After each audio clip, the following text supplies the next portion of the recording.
there's no give and take here. I'm just trying to take everything. There's a lot of people when it comes to martial arts that like glorify the journey. Cringe. That's cringe. Making sure all the things are lubed up. Huh? Oh shit, this is kind of my fault. Yeah, you guys are all the bad guys, and yeah. You can't train here as long as that's still visible. I feel like this is like the spicy section that we might have to like censor stuff. Yeah, okay, maybe I'll bleep out the part where I say stop there and let me correct it. I wanna live a life from a new perspective. Hey guys, we're live. We're back, and we're starting off with a bang.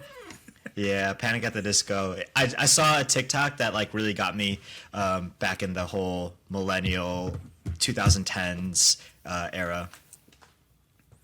Good. I mean, is it just me, or is there like a resurgence of like mid 2000s music? Because it seems like right now a lot of the new songs are just taking those songs and like technoifying them, or like popifying them so that you can put little short bursts into TikTok. Bro, we're back. It's always a 15-year cycle, man. Like the 90s were popping off, and then now it's like I was in high school at that time, so it's like high school era is popping back off. Yeah.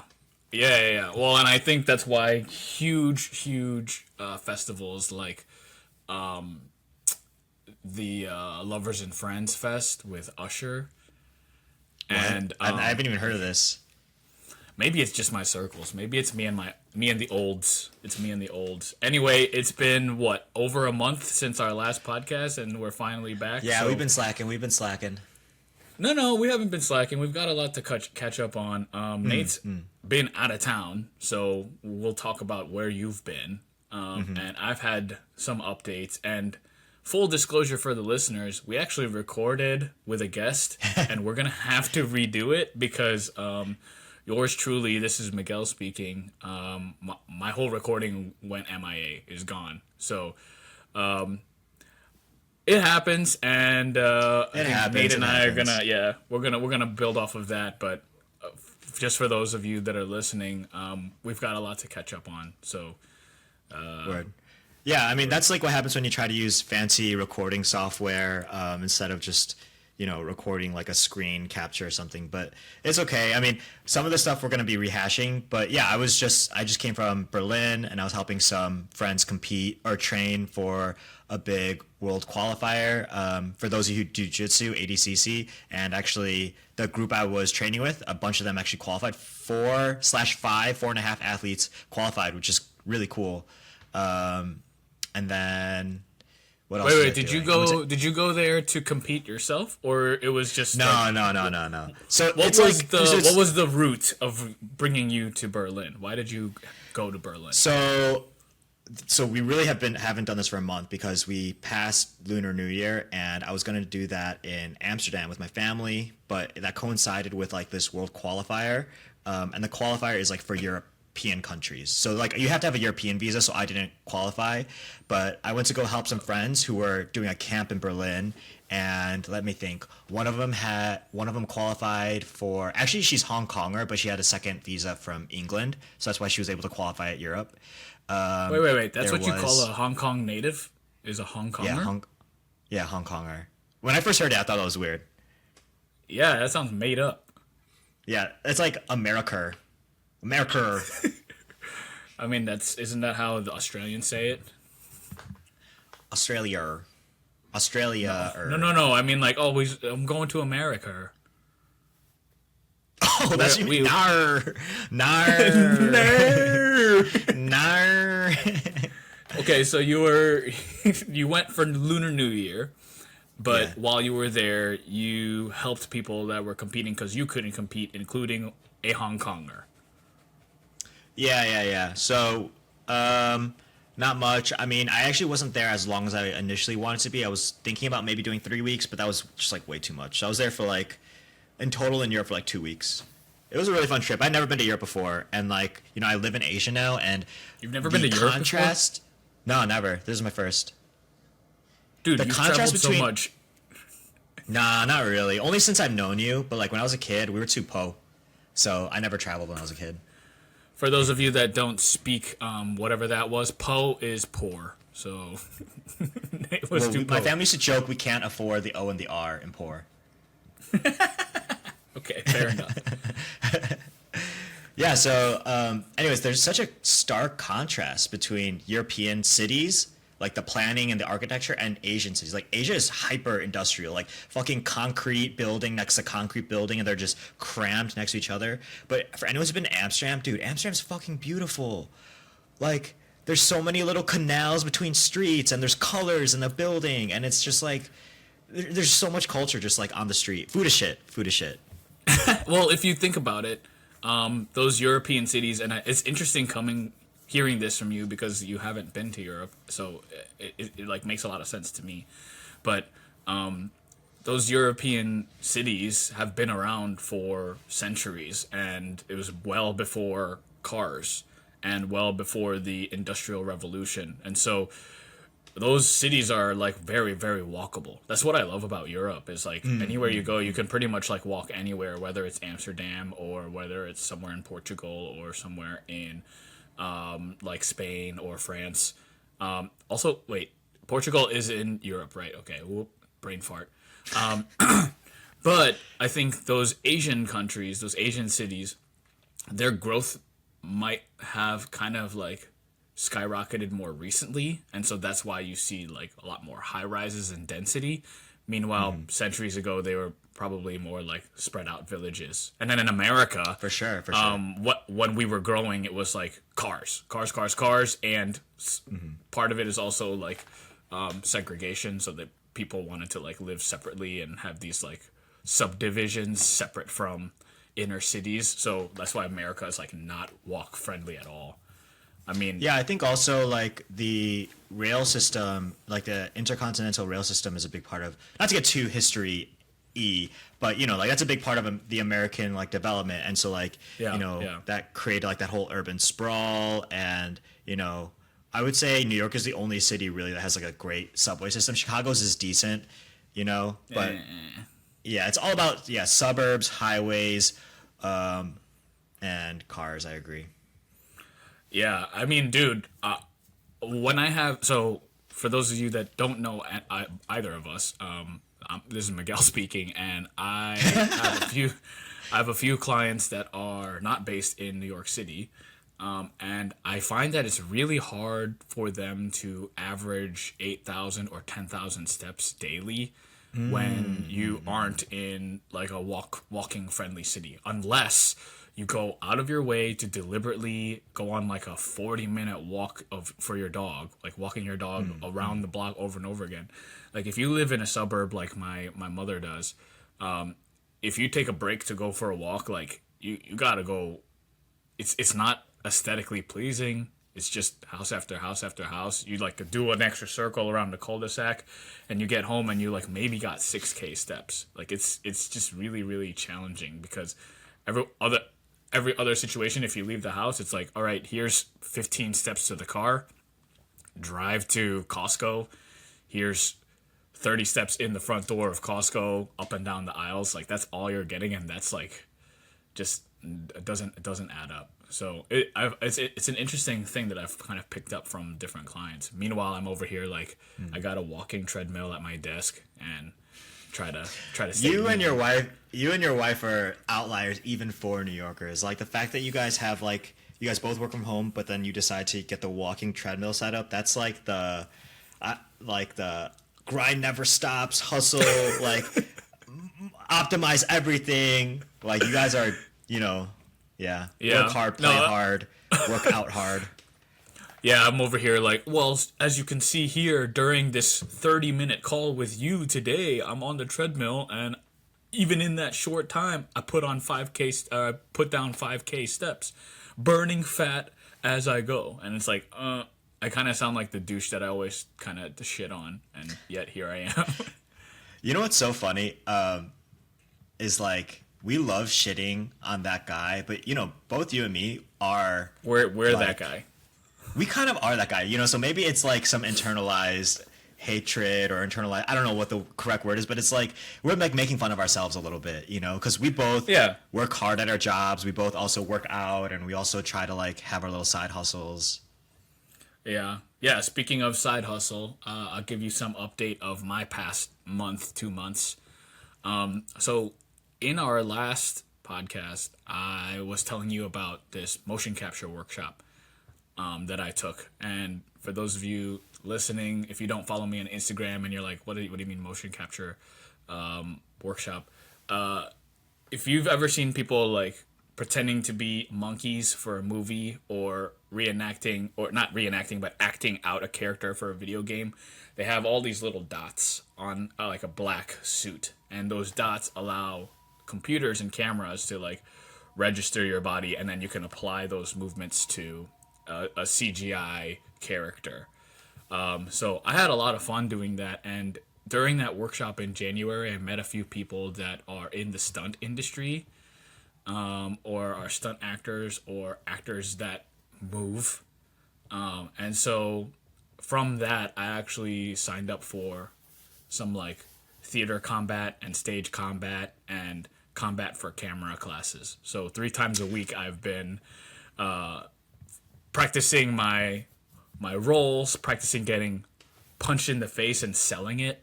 And the most awkward thing for me is learning how to use weapons.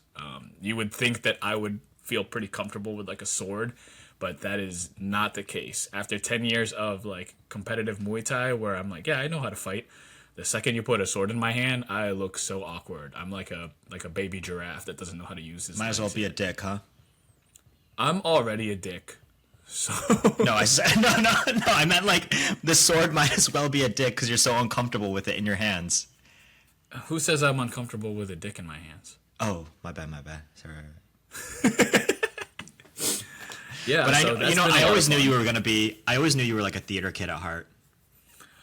Dude, that's funny you say that, because I don't know. I don't think so, but I also get what you mean. Dude, don't even. You big reactions, big emotions. You love to sing and dance.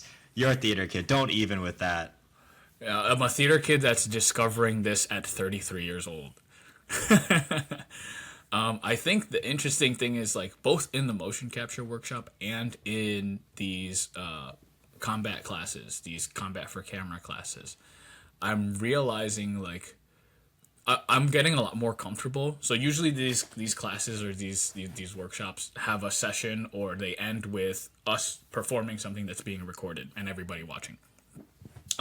The first few times I did that, I was like super nervous. I was like, oh shit, everybody's watching, and like I would get tense, and the fight choreography I would do would kind of suffer because it's like, oh, everyone's eyes are on me and I'm going a little faster and a little harder than I need to. And then I started to be like, okay, well, just pretend it's a fight, and everyone's like, people are watching you and you feed off that energy. But actually, by pretending it was a fight, I would get more aggressive, and what I'm realizing now is it's more like a dance. So like competing in a fight sport, you want to beat someone, you want to overpower someone, or you want to outsmart someone, or that's very different than when you're doing fight choreography, because you need to like harmonize with your scene partner. Because if I'm looking at you and I'm like giving you that like mental note of like, hey, the punch that's supposed to hit you is coming, we need to time that together. Otherwise, if I go too fast and he doesn't react properly, it doesn't sell on the camera. So it's changed a lot of things for me, and I think it's like a really fun way to apply the skills that I've learned over the past decade with martial arts to something that's like a lot safer, and I guess like you said, more theatrical, and something that maybe aligns better with my personality, instead of being like bite down on your mouth guard and fucking warrior bullshit, da da da da da. Like now it's just like, you hey, still we're got just that in trying to... you. I guess maybe that's where the strongman comes to competitions. Or like, Yeah. And like, you lift super hard too. For people who don't follow Miguel, like he puts up some numbers sometimes when he's like in that cycle. I feel though like, we all contain multitudes, and just turns out one of your multitudes is a dramatic theater kid. Yeah, I think the dramatic theater kid on one side, where I'm still learning to like be a theater kid, because dude, like there's certain people in those classes where like in between beats during the fight choreo, they'll pause and that's an actor. Like they'll be like, that's a good one, and then come back and you're like, whoa, okay.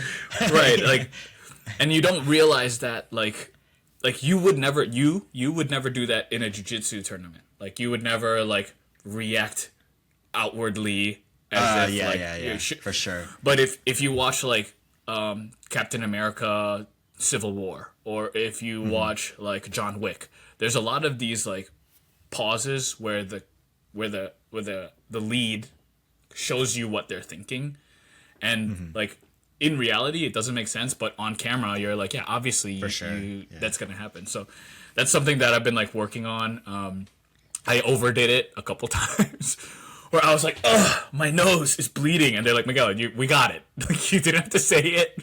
We saw you wipe your nose. And I'm like, oh, okay, sorry. So I'm finding that's funny because sometimes I'll watch my match footage and I'll like see myself, and it's funny to watch as like a third party and see how stoic my face looks, because I know in the moment I'm thinking, oh fuck, I'm so tired. And it's just like part of it I think is both our sports are like at least okay, Muay Thai is there's judges, right? And you could say even though there's like a point system in jiu-jitsu, there's still judges, right? And so you want to hide certain things. So from going from like competitive Muay Thai to more like choreographed stage combat, like in reality, if I get punched in the face, I'm gonna like eat it and like look right back at you. But if that happens in choreo, it's gonna be like, what happened? Did that land? Like, yeah. Right. Or like hooks. Like hooks for me is like the big thing. So when I throw a hook, usually I want to go right back to my chin. But if I'm covering my face this much, you can't see my emotions. And also the camera it looks like I'm missing. So I have to like go across, like almost like anime. Like, you know how anime or like comic books, like everything's like a little too big? Well, that's something that you have to like lean into. So, I mean, obviously I'm having a lot of fun. You can tell that I'm like enjoying it. I think I'm not necessarily at a stage yet where I'm like, how do I like make money off of this? Like, how do I get a gig? I mean, but step I'm still one, learning. Yeah, step one. Guys, and for audio listeners only, you missed Miguel's spot on Mike Tyson impression. Just did that little peekaboo right hook. Yeah, it looks great. Yeah. And for those that reminds me, like, what were you gonna say? You go. Nothing. Oh, I was just gonna say, like, I don't know if you feel the same way, but I hate those jiu-jitsu comparisons when they're like, jiu-jitsu is art or jiu-jitsu is a dance. I also hate the one where they're like, jiu-jitsu is like chess. Like, motherfucker, no, it's not. If I can, like, the chess analogy for stuff, if I can hit 10 moves on this guy before he hits one, I'm happy. Like, fuck that guy doing anything. And then same with dancing. Like, there's no give and take here. I'm just trying to take everything. Yeah, I agree. I mean, I think there's a lot of people when it comes to martial arts that like glorify the journey, and it's cool. That's good for you. Yeah. But it's almost like you know how like people are like, oh, yoga saved my life. Da da da da. Like, I can't help but like I get the ick when someone is like, oh yeah, Muay Thai saved my life, or like jiu-jitsu saved my life. Cringe. Before jiu-jitsu, that's cringe. Like before jiu-jitsu, I was just like a corporate guy working like 9 to 5, timid. Bro, you're still that corporate guy. That's so cringe. Yeah, but now I don't care, because when I look at my boss, I know that if I had to, I could put him in an ankle lock, and it's like, why would you put your boss in an ankle lock? That's HR, so cringe, dude. And how are you gonna pay for your $250 a month in jiu-jitsu classes in Manhattan if you can't pay for because you dude, it's like $300 now. Yeah, really? I think so. I think if you're like a new member month to month, it can get to like $300 at the premier gyms. I mean, do you guys have a name for like corporate jiu-jitsu guys that come in, they start at, let's say, a later age, and all of a sudden they're super gung-ho and they like... No, don't think so. I'm surprised you guys don't, because you know damn well that there's a lot of those folks that are just like, well, I'm gonna try jujitsu, and then they're just like, yeah, I got frickin' the Gracie's name tattooed on my neck. I fucking just. Dude, speaking of, for anyone who trains at Unity, if you know, so came to Unity, I forgot when, but he got like a Unity tattoo, and Unity's the gym I used to train in New York. He got a Unity tattoo on his chest. Murillo, the head coach, saw it and made him cover it up. Literally was like, yeah, you can't you can't train here as long as that's still visible. So he covered it up with like the Conor McGregor. I think he did like an eagle instead on his chest. It's like such a gross misinterpretation of like the brand and the message that the academy is like trying to get across. It's like, 100%. hey, we just want to prove we want to prove that we're good. We don't need to like overdo it. And then this guy's over here being like brash and over the top. And he's like Unity forever. That's one thing I respect about my old head coach. I mean, is that he really like tries to reject any hero or idolization, you know? And that's a cool thing, you know. I think it's an easy trap to fall into in martial arts schools. I mean, you've had your fair share of it. Oh, definitely. Like, yeah, I don't know if you want to air that publicly, but you know.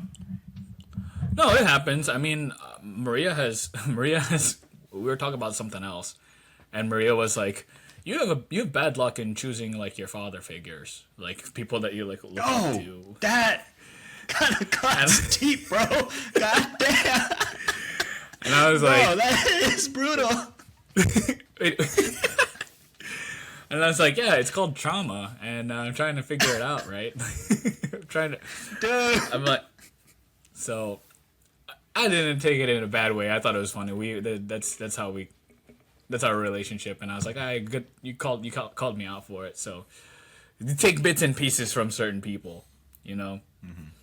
So I think in the context of like martial arts, that's a very that competitiveness is really good. But that misunderstanding and like putting too much of yourself into something is not so different from like people falling into this like corporate culture is my life bullshit. I have this coworker friend. His name's Luke. Luke, if you're listening, sweet, what's up, dude? Luke, he was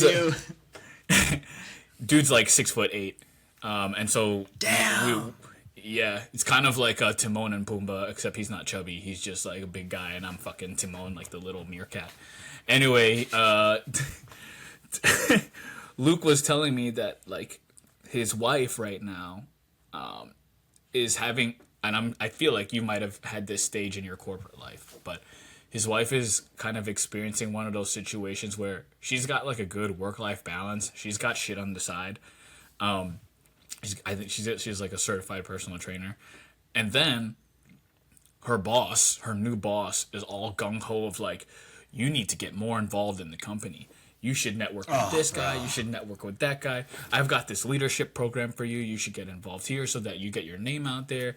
We want to develop this and this and this for you. Why don't you join one of like the diversity equity groups so that you can really network outside of our business unit? Like all that shit's happening. And I've fallen for that trap before where deep down what's really happening is a giant corporation is just like, how do we get more time out of this person? How do we get them to work even harder? How do we get them like committed and sold on the cult?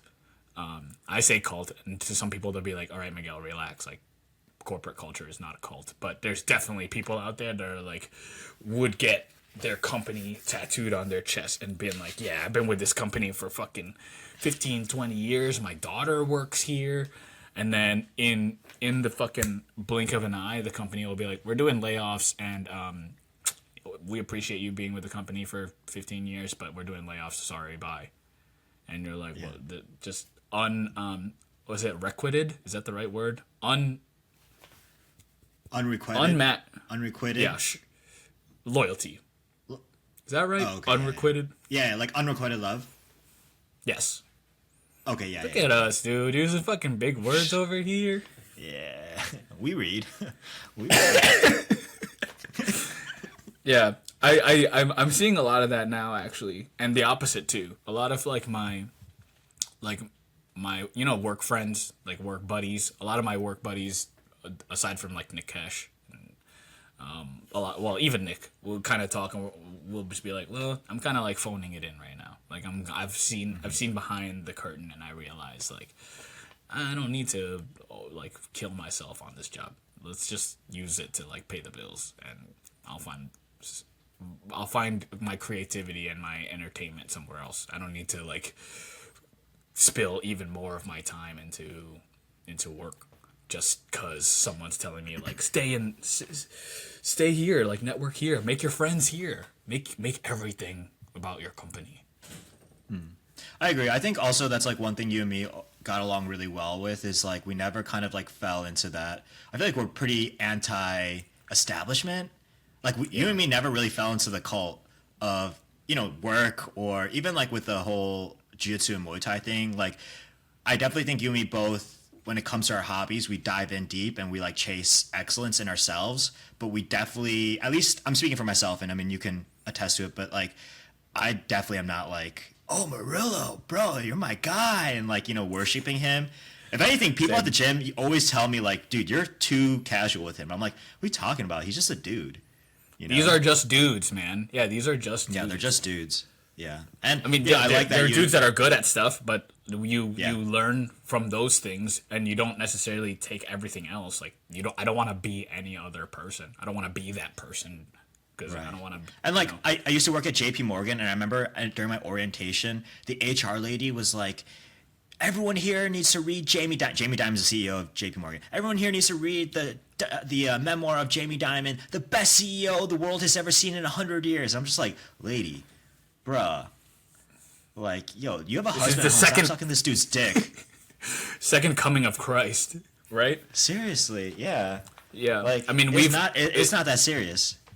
Well, so it's March, so it's like Q1, and January, February is around that time when like CEOs love to think that they're fucking Tony Stark, and so they'll have like a all hands call, right? And corporate people, you know what I mean, all hands call, like everyone's on these fucking calls, and it's like, all right, I'm really excited to announce that our CEO is here, and he's just like coming out from behind, he's just like,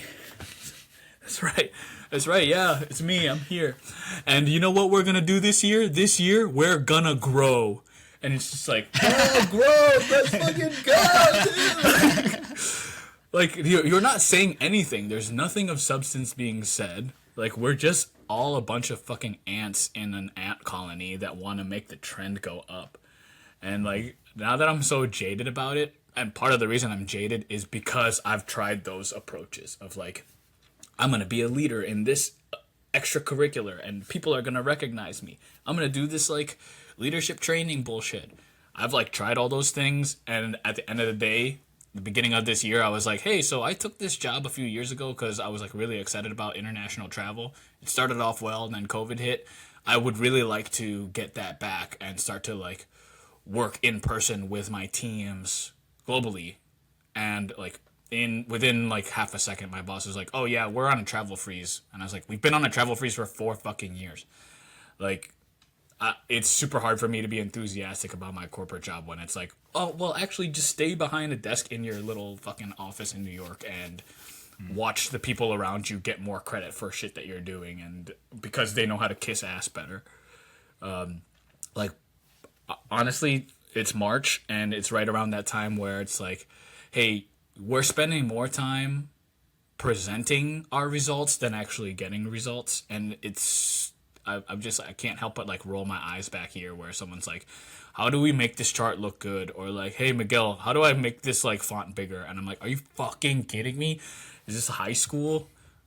I mean, I don't know when we learned about how to use like Word, maybe earlier for some of you guys, but still, I'm just like, you see past the Wait, did you just date yourself? You learned Word in high school?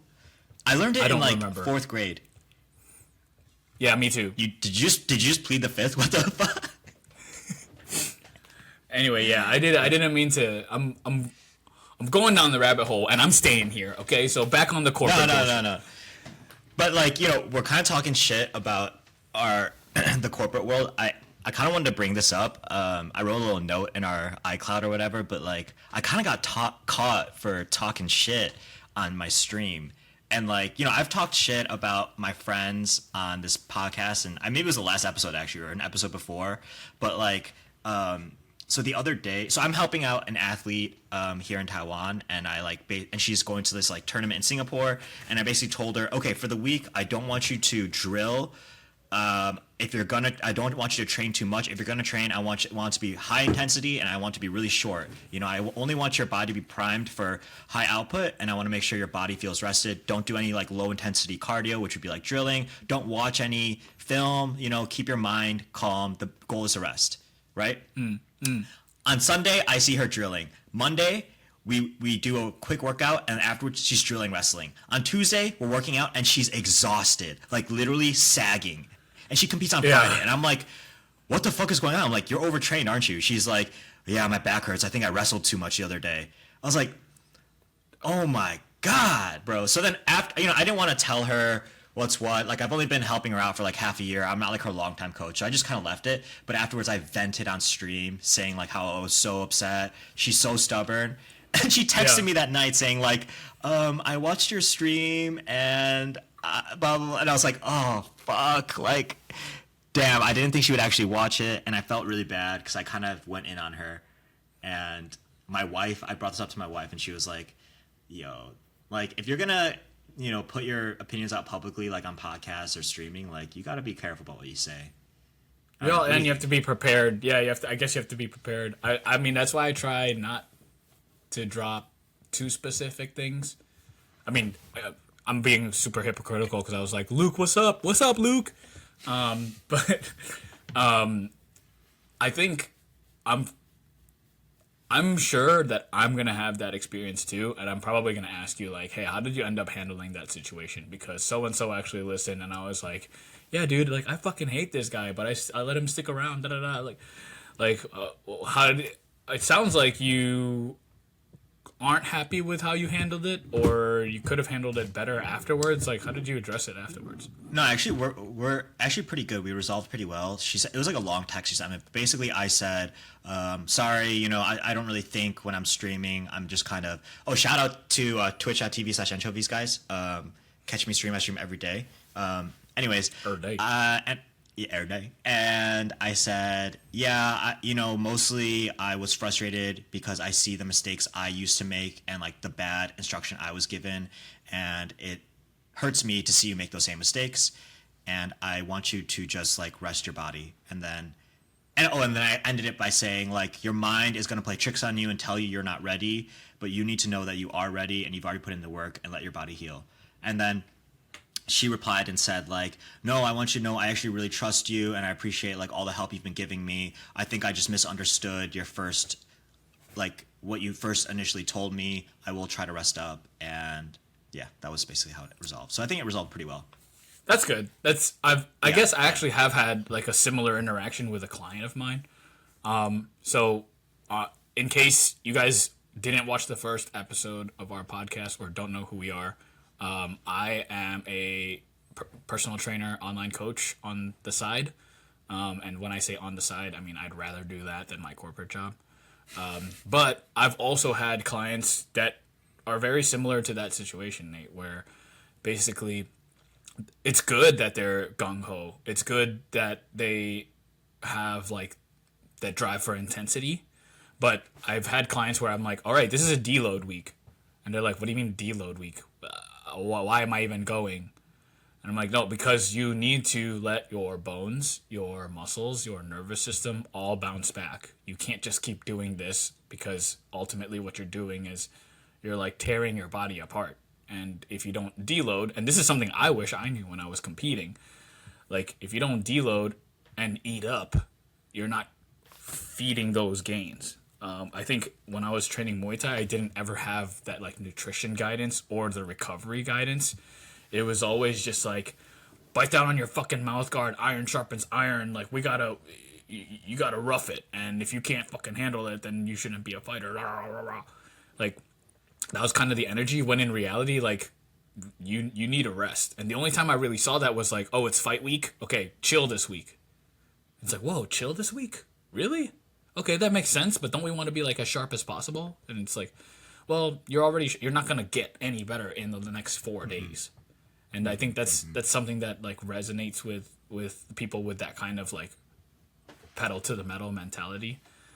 So I have folks that I have to like pump the brakes with them. I had a client that was like, hey, so he was used to like CrossFit training, and he wanted more like aesthetic hypertrophy focused training. And basically when he was finished training, he was like, hey, so I'm not like burnt out, so I'm just gonna do a ton more, like I'm gonna like double up some things. And I was like, dude, that's what's called junk volume. Like you reach a point where you're just doing stuff to do stuff for no reason. Like you've already like you just chill. Like you gotta let your body rest. And there's like a certain go. I was gonna say there's like a certain type of person, and usually it's like anxious people that they just generally think like more is more, and like they have a hard time sitting, and like they need to do something to feel like they're making progress, when sometimes the best thing to do is just rest. Dude, that happens with people with work. I was just totally. I was just with Sean and Diane, who are getting married in a couple weeks.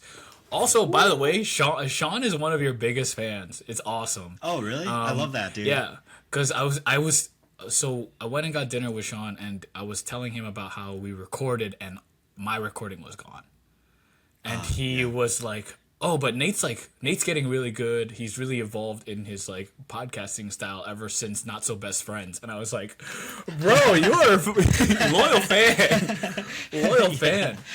So I guess at your wedding, it was me, him, and Diane, his wife, his fiance, soon to be wife. Yeah.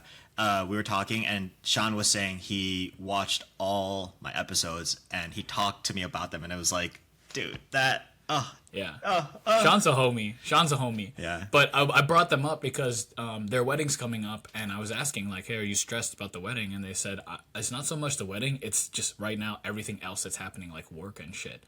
And Diane was kind of talking about how like she was just like working, and it's almost one of those it is one of those situations where it's like no matter what, you're not gonna catch up. And so she made a comment while we were like just kind of like sitting around the table, and she's like, I'm at a point where I have to accept that something's gonna lack in quality, like something's gonna have to pay the price, and it's just gonna happen. And instead of like trying to keep everything up. And so it was really nice because I guess in that moment, me and Sean went to grab a beer, and we were like, oh yeah, Diane should come. And she came, and she was like, there's a lot of shit I should be doing, but it's probably better that I'm just like here chilling and like having a beer. Yo, good for her. Good for her. You know what I mean? Like a lot of times people will just be like, I just need to keep working, and they like never catch up. And then it's just like this perpetual like chasing this thing that you can't finish everything, and you just gotta like breathe and be like, all right, whatever. Boo. Part of my rant, I'm gonna kind of like relay it here. Part of my rant about my athlete was that like that culture, I call it cramming culture. It's really endemic with like Asian, like with Asians and Asian culture, because it's like and university, right? For sure, like cramming the night before an exam, staying up all night. Like, bro, my senior year, 12 o'clock, I'm going to sleep. I don't care if I'm going to get an F on the exam. Right. Like, being tired and studying 3 more hours isn't going to help. And if I didn't study like a week ago, 2 weeks ago, then I fucked up. I already made that decision. And that mentality is like, I would see that at the gym. Like, I would be at the gym every day, multiple times a day, and not see these guys coming in every day, but then a competition comes up the week of a tournament, they're training 3 times a day, and I'm thinking, what are you doing, bro? Like, if you wanted to train this much, you should have trained a month ago. Like, the work is done. All you're just gonna exhaust yourself and be shit when it's time to actually compete. Yeah, I think that there's this part of it I think is driven by feeling like people are watching you. Sometimes it's like a comparative thing, right? Like, I'm going to pull this back to like the corporate culture environment, where there's some people that are like, they'll stay and work really late in the office. They'll stay extra hours after hours. There's a certain person that comes to mind, but based on your story of people listening, No name drops. I'm not gonna drop his name, but we used to go into the office together, and he loved to play martyr by being like, oh, I'm staying so late, da da da da da. Here I am again before all of you guys, and I'm staying so late, I'm working so hard. And when he was like overlooked for something, it was almost as if he felt like he was like they were indebted to him for all the extra hours he was putting in. And so he felt like he was being like you're doing those things almost to like not performatively, but just like, don't you guys see all this extra bullshit I'm doing? Yeah, you know what I mean though. And I think sometimes I think it's driven by the fact that you're like you it's just like unspoken, unagreed upon, non-negotiated conversation of like, well, I'm doing all this extra work, it should pay off. When in reality, I'm sure you've worked with people before that are like, yeah, I got all my shit done in like 5 hours and I'm just going to go for a walk and I'm going to take my friends out to eat. And I think that that's the kind of the energy I have at my work. It's like, there's people that I see and I'm like, how the fuck are you here for so long? Like, I'm done with my shit. I'm fucking chilling. Yeah. Like, you know, I have sympathy for your coworker, honestly. He's still kind of like where we used to be. You know, we at one point we were believers in the cult, and we did think like more. Yeah, we did think like there would be some kind of direct payoff, and he's still kind of, you know, in the matrix. I think there's this point where you've been with a company for long enough, and you start to see people that you may or may not have used to look up to, and realize that they're dumbasses. Yeah, and it like really breaks the dream or like the pristine image that you have in your head. So my friend Aditya, he's jumping back and forth between Canada and Chicago, and he's working his ass off. And he was telling me that the senior vice president of his segment is leaving the company. And I was like, wait, I know that name. And I know that name because that guy, he was on like one of those major internal all hands calls. And this dude was like, all right, you guys, we have a bunch of new female leaders because here we are trying to support diversity and inclusiveness. And so let's introduce these beautiful women. And it was like, bro, you just undid everything that you were trying to say by being like equity and inclusion, by like simplifying them into being like, yeah, into just being like beautiful.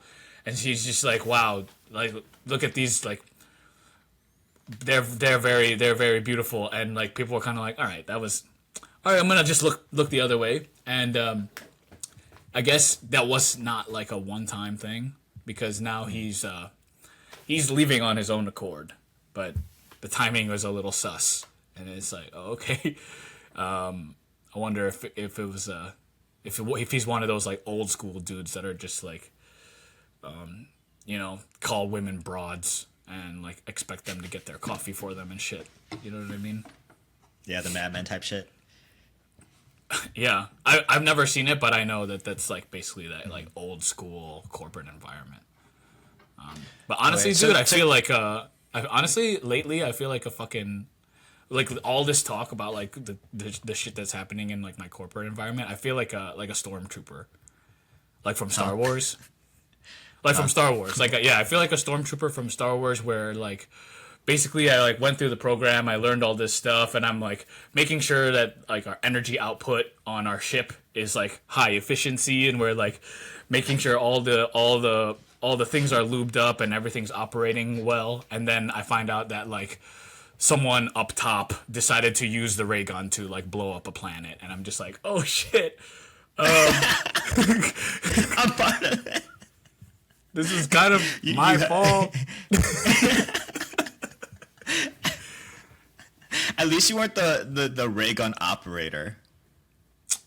That guy. You sure, sir? Like, I'm pointing it right at the planet.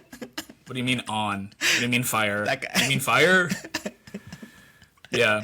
Meanwhile, or I'm just like the guy making like the lunches for the other stormtroopers, and I'm like, I fucking love my job. Every Friday we have like banh mi. Friday is our like diversity day, and so we've got banh mi this Friday. Next Friday we have Indian food, and then it's like, yeah, you guys are all the bad guys, and this guy Luke Skywalker's like trying to like blow up this entire ship. And doesn't he kill like everyone on the ship? Oh, for sure. for sure. Like he's not necessarily innocent either. There were because probably there's just, there were probably like political envoys on the ship, that he killed. Completely innocent souls, honestly, there's probably like children, right? Like if you're it's based out it's there, called Star Wars, not Star Peace, okay? wah wah. Anyway, yeah, I had to get that off my chest. Yeah, okay, sure, Kylo Ren. To close off the shit talking though, I want to like bring up what my wife kind of told me. Because I relayed this, I told her this story and she kind of brought it up again to remind me like how it doesn't feel good. Like, so there was this incident at the gym, and I don't want to name names, we're not name dropping anymore. So we'll call this first guy Cain. Me and Cain are really good friends, or at least we used to be really good friends, until this one incident where, I told Cain something, and then I was in the locker room with Cain and this other guy, Abel, we'll call him. Okay. I just came up with those names on the fly. It was just three of us. And then Abel kind of made a little snide remark, and it was very subtle towards me. And, if I hadn't known any better, I wouldn't have caught on to it. But it kind of referenced something I told Cain privately. And then Cain immediately turned to Abel, was like, yo, shh. And they started giggling. That makes it worse. That makes it worse. Yeah. And I knew, they must have been shit-talking me, talking something that I said, behind my back. And I thought Cain was a really good friend of mine. And that hurt a lot. And actually, my relationship with Cain never recovered. And I never felt like I could trust him. I never felt like he was a close friend ever since then. And my wife kind of brought up, like, what's different about what you did is you didn't just do it to one person. You shit-talked your, like, friend to, a live stream to whoever could potentially watch. And I was like, God damn, that is brutal. I felt so bad. So, yeah, no more name dropping. Yeah. I think there's a little bit of a difference because it's you aren't like, oh shit, shh. We didn't have that conversation. I didn't tell you that. Because like when you get caught, you're like caught, and you're like, oh, you're right. Mm-hmm. I said that to a huge group of people, and like I put it out there, and I'm sorry. Versus like hiding it under the table and acting like, oh no, we don't talk shit about Nate on the side. So it's if that gives you any like reassurance, it's a little bit different. Oh, I think we just dropped out, but we're recovered. No, I'm here. Can you hear me? Okay, yeah. Okay, cool. Okay, cool. Guys, technical issues. I may or may not cut that out. You will find out in post. Yeah. Okay, wait. I do have a question, and this is something that only the people that have stuck around long enough will get to reap the benefits of hearing this story. And if it's good enough, then we'll repeat it with our guest. But you mentioned that you might have signed your name on some black market dealings. Oh, yes. Okay, yes. Without giving too much away. But he's like, everyone in Taiwan kind of knows this, just be careful. I was like, oh, okay. And then, like, they had me open a very specific bank account. Apparently it's common for an employer to ask you to open a bank account with a specific company. But I had been rejected from this bank before when I first moved to Taiwan, so I have a different bank. But then they gave me their business card, and they're like, no, just give them our business card, and they'll open it up for you. And they did. This bank opened up, no issue. Woo! That's fun. That's cool. There's some excitement in your life. Yeah, that's so exciting. If I disappear or if I commit suicide or something, guys, it wasn't me. Okay? I'm telling you now, it wasn't me. Yeah, for sure. If it's a setup, then we will. It's a setup. It's a setup. It's a setup. Yeah. We'll refer back to this. I mean, shit. If you want to like cut that out because you're listening to it and you're like, am I gonna become a target for this? Feel free. But also, I will say, out here here we are talking about like revealing too much, and then you go and do it again. Yeah. Okay. Maybe I'll bleep out the part where I say. I'll just say I'm doing some deals with them. Yeah. I don't think that's as uncommon in the construction industry as people think. No, I think construction everywhere globally is actually pretty. No, you know what? I'm gonna say publicly that construction, they're all very righteous, upholding citizens. Actually, they're very law-abiding people. I like fucking 6 years ago, not on purpose. It was like forced on me. No, you didn't. No, you didn't. No, you didn't. No, I did. No, you didn't. No, you didn't. No, you didn't. No, you didn't. Sorry, it was. People in construction are very generous, kind-hearted people. Generous, but generous with paper, not generous on paper, because that way you can't track it. True. So if you're listening and I report to you in my work, I'm obviously kidding. I would never. But if you don't work with me, yeah, DM me if you want to know more about. Okay, I feel like this is like the spicy section that we might have to like censor stuff. Yeah, honestly, I'm a little bit nervous. I'm not gonna lie. Like, actually thinking about the fact that someone that I might work with might listen to this and report it to my bleep. Like. Here, wait. Let's make this fun. And we're back. And we're back. If there was a sudden jump, it's because Nate and I cut out a section of our recording because we're talking about things that don't want to come back to us and send us to jail. Or potentially get me, like, shanked in the street. That's a thing in Taiwan. Like, when I first moved to my neighborhood, I looked up my neighborhood on Reddit, and apparently there was, like, this targeted incident. 7 dudes grabbed one guy out of a club, beat him up, and then shot him. In my neighborhood. Yeah, let's delete that part out just to make sure that you're... Yeah. Okay. You know what? No, you know what we'll do? We're going to hide it. Patreon. Guys, we're opening up a Patreon soon. I don't know when, whenever I find time. We will risk our lives for however much we charge. This will be behind the Patreon, guys. Do you want us to put our lives on the line for $5? Because we'll do it. We'll fucking do it. We'll do it. $5 a month. For $5 a month, you'll hear more about Nate's beep and Miguel's beep. Okay, speaking of, guys, this episode is sponsored by my personal Patreon. It's patreon.com/Nathaniel Cho. Shoutouts to my laogongs. That's like the highest tier. Laogong means husband. It's a little inside joke. Alex, Robin, I think the other one, his name was Peter. I'm sorry I forgot your name. And yeah, I'm uploading like instructional content. I do match review. I have interviews with like world-class athletes on there. But yeah, that's the sponsor of this video. Right, and for those of you that are watching, on that aren't just listening but watching, you might be wondering, oh, what's Miguel drinking? We're also sponsored by Vitamin Water. Vitamin Water is rich with nutrients and vitamins straight from 50 Cent's whole body. It's actually his sweat, and so next time you buy Vitamin Water, use code @MIGandNate. That's MIG N. Nate, the letter N, and you won't save anything. No, we're not actually sponsored, guys. We wish. Yeah, you'll just cause some confusion at Target.